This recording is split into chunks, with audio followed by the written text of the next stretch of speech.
أبشع لحم لحم القاق، وأبشع زلمة اللي بيحلف بالطلاق، وأبشع مرة اللي بتطر بالصقاق. والله صدقت نانتك. أبو عبيد ما في أبشع من المرة الطرارة، ببقى بيتها ماشي طبخة ما عنده، ولادها فلتانين بالصقية، كله ما بهم بس ما يطفى لقاه. منيح انت مالك هالسوسة. ايه حمود الله ألف مرة عندك مرة مثلي بتطول لك عمرك، عشاني قالت نانتي 3 بطولوا العمر، الدار الوسيعة والفرس السريعة والمرة المطيعة. الله يديمك إلهي، يلا تركيني أكمل شغلي. كمان قالت نانتي بنت الرجال عانت واستعانت، وبنت الأندال حطت راسها ونامت، لو مات فسه إلهي.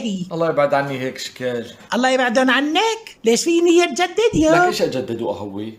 حدا عنده مرة منظومة ومركنة مثلك وعنده دفتر امثالنا منظومة ومركنة وصابرة، قضيت منك ومن عقلك الصعب شي كتير، شي بنكتب بالجرايد، بس على قولة نانتي بسكوتنا